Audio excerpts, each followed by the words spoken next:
Take a plane, land, get to the theater, and walk from the car to the stage. She was the biggest star in the world. She had an Oscar, an Emmy, and a body that did not want to give up.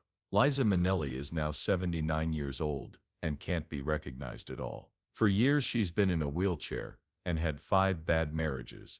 Now she's finally showing the world her real face. Judy Garland's daughter used to look beautiful in short skirts, but now she can barely walk. When you see how the cabaret star looks now, you won't believe your eyes. Growing up for Liza Minnelli wasn't just hard, it was also dangerous. She was in charge of something that no child should ever have to do when she was 9 years old. In 1955, a doctor told her that Judy Garland, her mother, could die if she took more than 2 Nembutal pills every day. Liza began to open the pills and empty most of the powder out so Judy would think she was taking more. She put sugar in its place. She got help from her younger sister Lorna. Every week they did this. It turned into a habit, like cleaning the floor or doing the dishes, but this job was important for keeping their mother alive, and it changed Liza's idea of what was normal. In an interview years later she said, "It wasn't and isn't easy to live a so-called normal life." She felt that way all over, not just in her home but also in her body. Liza had a short waist, long legs and a big chest, which is the same body type that made people make fun of her mother. Louis B. Mayer, the head of MGM, called Judy Garland "my little hunchback." Being in the studio made her look bad. Liza felt the same way as a child. She looked at herself in the mirror and heard the same mean things.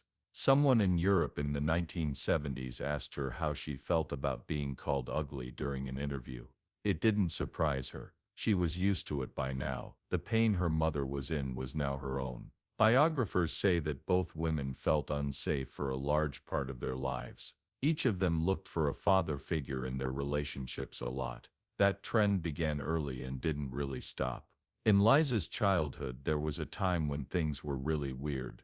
In 1954, when she was about 8 years old, Judy Garland said she was going to kill herself. She locked herself in the bathroom. Liza held on. Minutes and then longer went by. Fear took over. She took scissors to the screen, cut it, and climbed inside.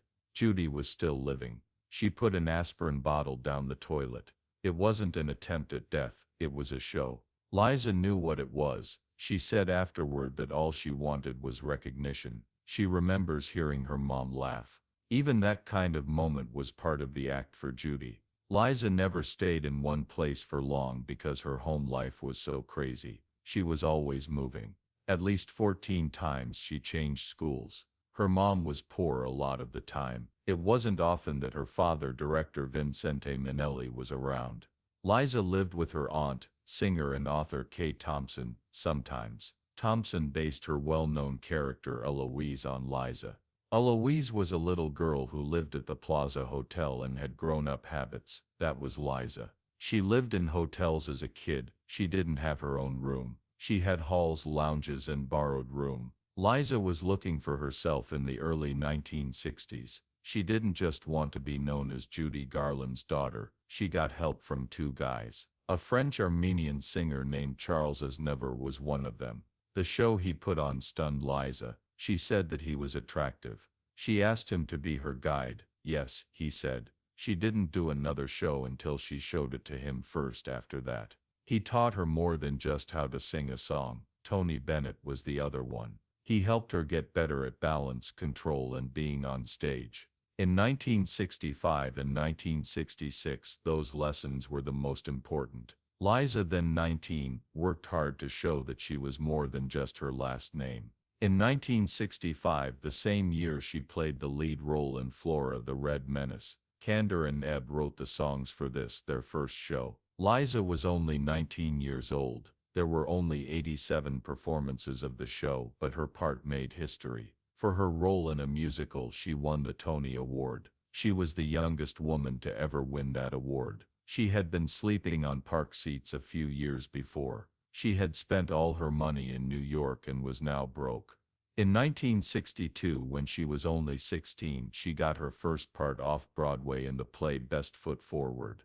Not only did she not stop, but she broke her ankle during practice. A song from that part sold 500,000 copies. Her rise was quick, but she had to work hard for it.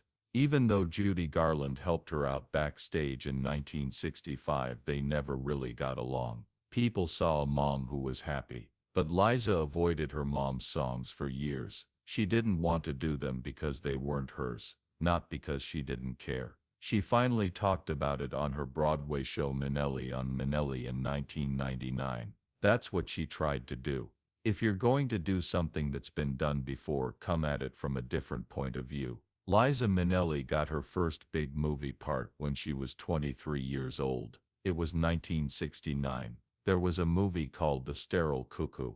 In it she played Pookie Adams, a weird and weak college girl who really likes a boy named Jerry. A 4-minute phone call was the scene that changed everything. Just one take, not any cuts.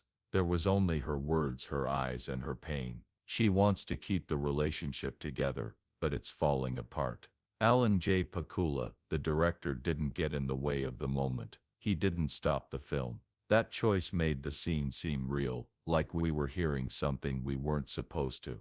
It wasn't loud or exciting. It wasn't busy, raw, not comfortable. Film schools all over the world now teach that scene, not because of what she said, but because of how she made people feel without saying much. But something terrible happened right before The Sterile Cuckoo came out. Liza's mother died on June 22, 1969. She was 47 years old. She had been in London. The cause was taking too many barbiturates by chance. Liza was shocked. She wasn't going to believe it. Afterward she said she'll never pass, but the news was true, and it made her cry. She didn't stop crying for 8 days. Her friend Michael Feinstein said it was a terrible accident. It was a terrible loss at the worst time. Her movie was about to come out. People in Hollywood were talking about her name. Her mother never saw any of it though. A sad part of the story began where it should have been a happy one. The story went on longer. Liza's mother told her not to play the part in The Sterile Cuckoo when she first read the script. Judy thought that the character was too much like her daughter, too needy and fierce. Liza still went ahead though. To keep her schedule open, she even turned down the lead role in the Broadway show Promises. Alan Pakula had thought about Patty Duke for the part, but Liza did nothing. She did everything she could when she got the part. She was nominated for an Academy Award for her work. Roger Ebert said it might get the win. Maggie Smith won the award for the prime of Miss Jean Brodie in the end, but Liza showed up. Some people said she was nominated because they felt sorry for her. Some people thought that was silly. When Liza Minnelli and Bob Fosse made something new for TV in 1972, one critic said, "If you believe that, you either didn't see the film or you didn't understand it." It was named Liza with a Z. It was shot at the Lyceum Theater in New York on May 31st. It had only been 8 weeks of rehearsals, but Fosse saw something not just any DVD would do. To record it like a movie, he picked 8 16mm film cameras. Because of that choice, the special looked bold and put together, different from other TV shows. Singer paid for the event. Some directors were worried about how short Minnelli's clothes were. They were afraid that it would make the sponsor angry. Singer went ahead anyway. It took an hour for the last show. Songs like God Bless the Child, Say Liza, and a number from Cabaret were on it. The music was made by Marvin Hamlish. Halston made the outfits. It played on NBC on September 10, 1972. The answer was huge. Outstanding Single Program and Outstanding Directing were 2 of the 4 Emmys the show won. A Peabody Award was also given to it. After that it was gone. NBC showed it twice more before 1973, but never again. It had been gone for more than 25 years. Michael Arick, who worked as a video archiver, found something important in 1999. Liza had the rights to the work that made it possible for the team to fix it. They used recordings of her own voice to make 5. One was surround sound. Each frame was cleaned by hand. Liza with a Z came back after all those years. It was shown on Showtime on April 1, 2006, not long after it came out on DVD. They both appeared in Cabaret that same year. It made her life different. She played a singer named Sally Bowles in Berlin in the 1930s. Her performance was strong and moving. She was on the pages of Time and Newsweek in the same week in February 1972, before the movie even came out. Artists had never done that before. The awards came right after. She won Best Actress at the 45th Academy Awards on March 27, 1973. She was 26 years old. She got Lady Sings the Blues over Diana Ross and Sounder over Cicely Tyson. She thanked her parents in her speech, but it was clear that this was her time. She did even better after that. For the same part she also won the Golden Globe, the BAFTA in Britain, the St. Geordi Award in Spain, and the David di Donatello in Italy. Cabaret was more than just a play. It was sharp and dark. It looked at racism, sexuality, and the growing fear in Berlin before World War II.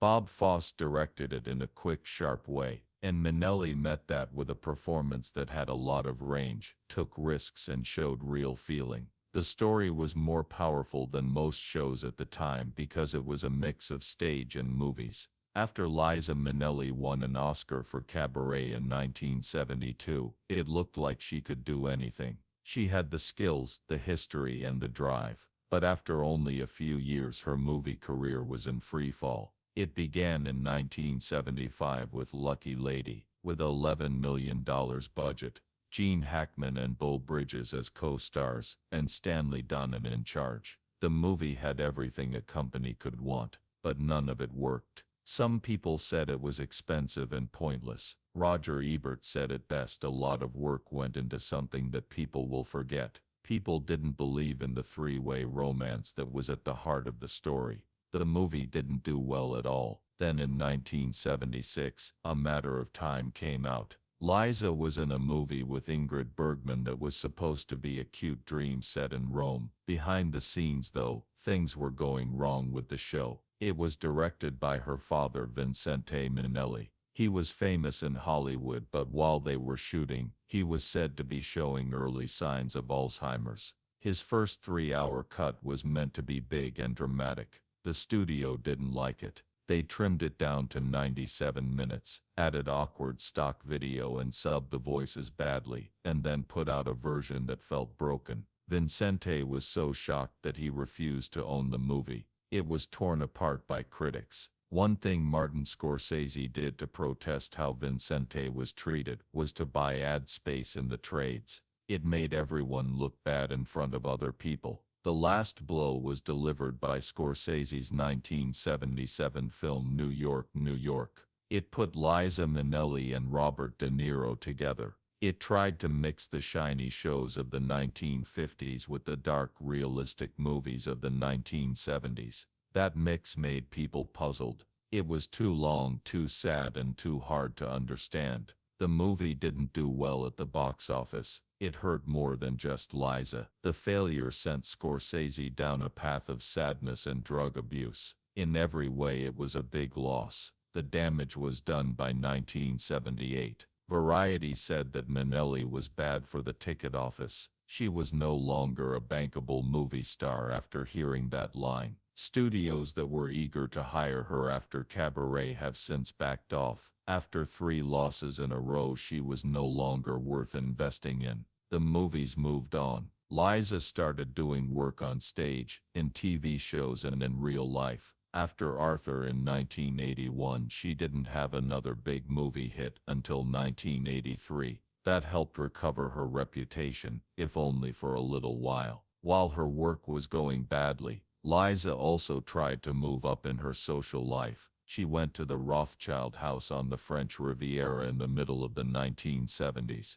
It was a rare offer to join one of the most exclusive groups in Europe. She was happy, maybe even too happy. She tried to be smart when asked what she wanted to drink. As she talked about the Rothschild farms, she smiled and asked for some beer. The joke didn't work. Almost no one laughed. It didn't sound funny when it was supposed to. Even though it was a small thing, it showed Liza wasn't meant to be in that world. Even though she was from Broadway, she felt out of place in a room full of bankers and lords. When they got back to the set of A Matter of Time, the mischief was still there. Not only was it a bad movie, but it was also the end of her dad's job as a director. What started out as a respect between a father and daughter fell apart because of pressure from the company. The finished movie was nothing like Vincente had thought it would be. The changes took away its beauty. Some people who reviewed it said it was confusing,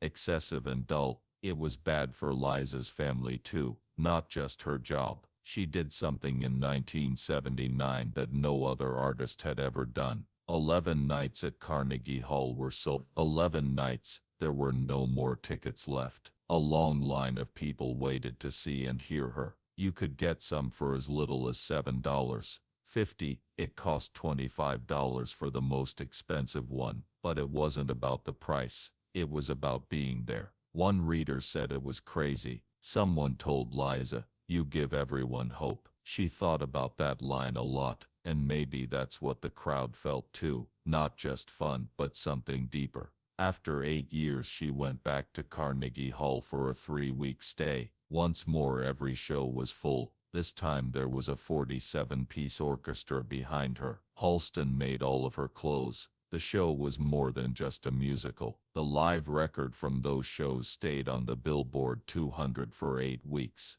It became her biggest hit of the decade. But then she turned everything around. Because Liza Minnelli became famous in 1989, Results was her first record that wasn't like anything else she had made. It was big, electric and very modern, and it was made by the Pet Shop Boys. Stephen Sondheim's Losing My Mind was changed for the first song. It was her first top 10 hit in the UK, and it also did well in other parts of Europe and beyond. It sold more than 600,000 copies in Europe, and another 160,000 in the US. In the UK and Spain, it went gold. Some critics said that the partnership was a great mix. Broadway met pop music. They danced and had a party. It worked because it wasn't a trick. They respected each other. In the same year she was on stage with Frank Sinatra and Sammy Davis Jr. for the ultimate event. Dean Martin was meant to be there at first,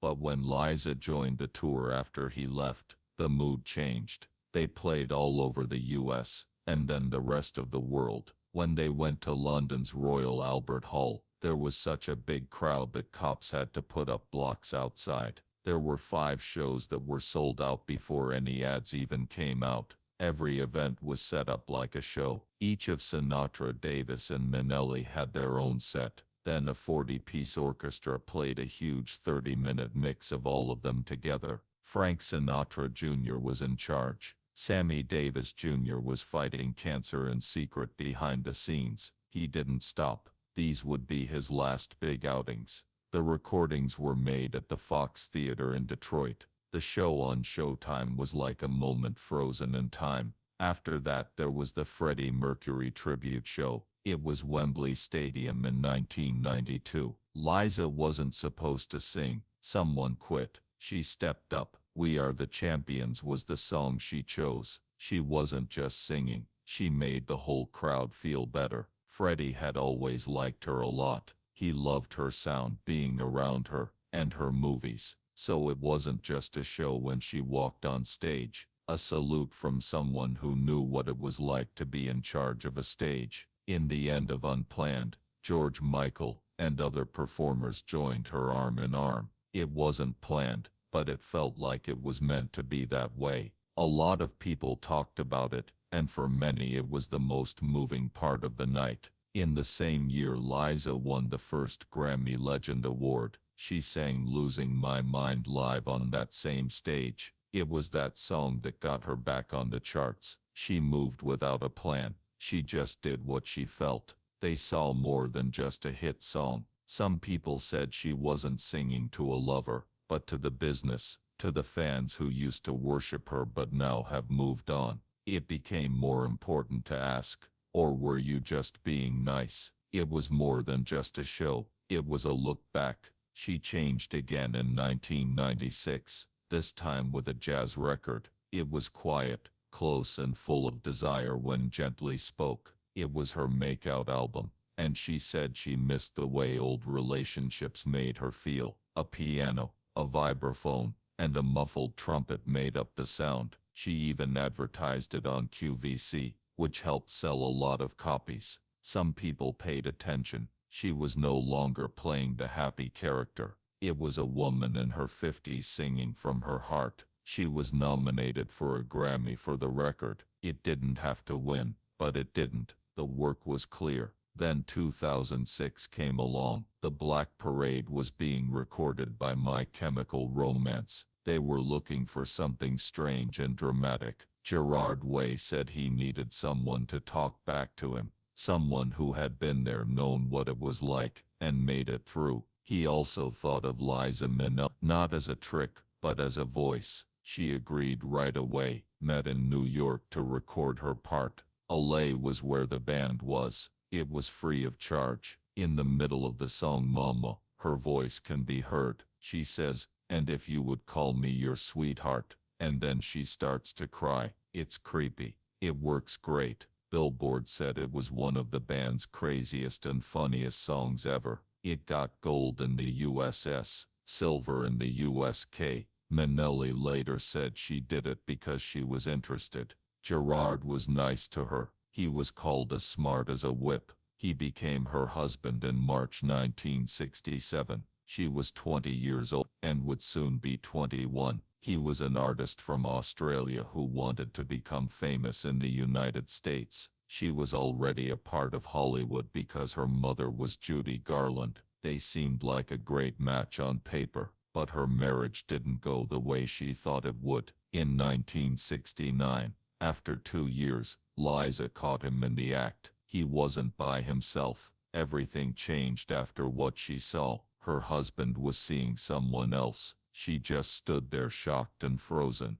and the person he was with was even worse than being betrayed. Some sources say it was Mark Harron, who was her dad, and had married her mother 6 months before. It's not clear what time it is. Some say it happened after her wedding, while others say it happened on the night of her wedding. The truth was harsh no matter what. Her husband slept with the husband of her mother, even though people in their group knew he was gay. No one told. It wasn't her. She had no idea it would happen. In the same year, 1969, they broke up. The split took some time. For sure it wasn't until 1974, but after that, the marriage was over. Years later she laughed about it. She promised that she would never surprise anyone again, and that she always called. That's how she laughed through the pain. In Liza, a truly terrific, absolutely true story which came out in 2024, she said that Peter felt stuck and needed to get out,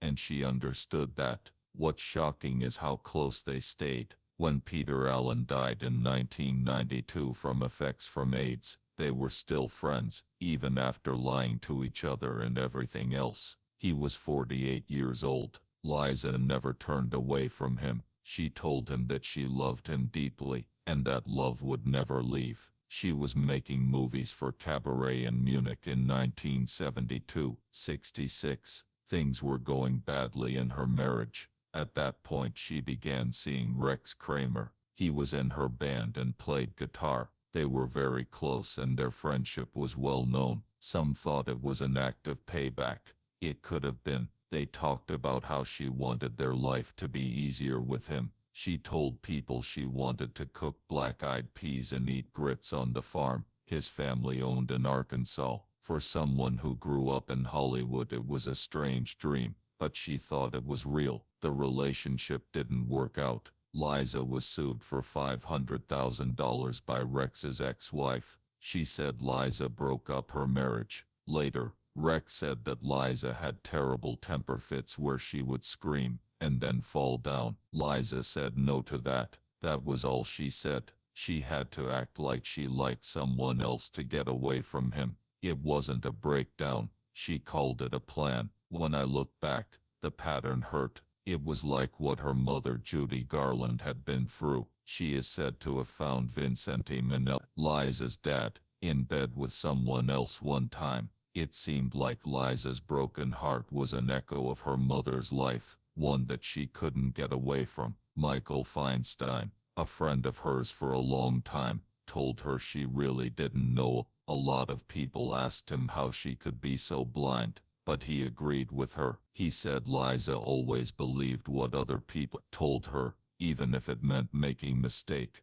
That's what director Bruce David Klein said. He told her that her faith in people was a big part of who she was, and that she held on to love, even after her heart broke. He said that she stayed in love with Peter Allen. She had been through more physical pain in her late 60s than most people do in their whole. Her body was held together by surgeries and her drive. She had 2 artificial hips, a wired-up knee, scoliosis from childhood, and 3 discs that were crushed. She danced every day anyway. She really meant it when she said, "Never stop moving or you'll stop moving." Her scoliosis had been hidden for years, until one of her co-stars made fun of the way she walked on set. That's when she realized everything was wrong. She built her job on stage by changing how she stood and performed to deal with pain. She didn't understand. Things got worse over time. By 2014, her back problems were so bad that she had to have major surgery. Even though she needed a wheelchair to get around, she insisted on staying busy. She thought that she might not be able to move again if she stopped, but in 2000, she faced her hardest test. She passed out one night at her home in Florida. The paramedics found her lying on the floor with her speech slurred, and some of her muscles weak. It looked like a stroke. The scary truth was that she had viral encephalitis, a dangerous brain infection that can kill or disable a person forever. They told her she might not be able to walk or talk again. That would be the end for most people. Liza didn't give up though. She got back on her feet. She got better at talking. Within a year she was back on stage, singing with Michael Jackson at Madison Square Garden, and becoming the star of the TV show Arrested Development. She wouldn't let herself be written off. After that there were problems. In 2002,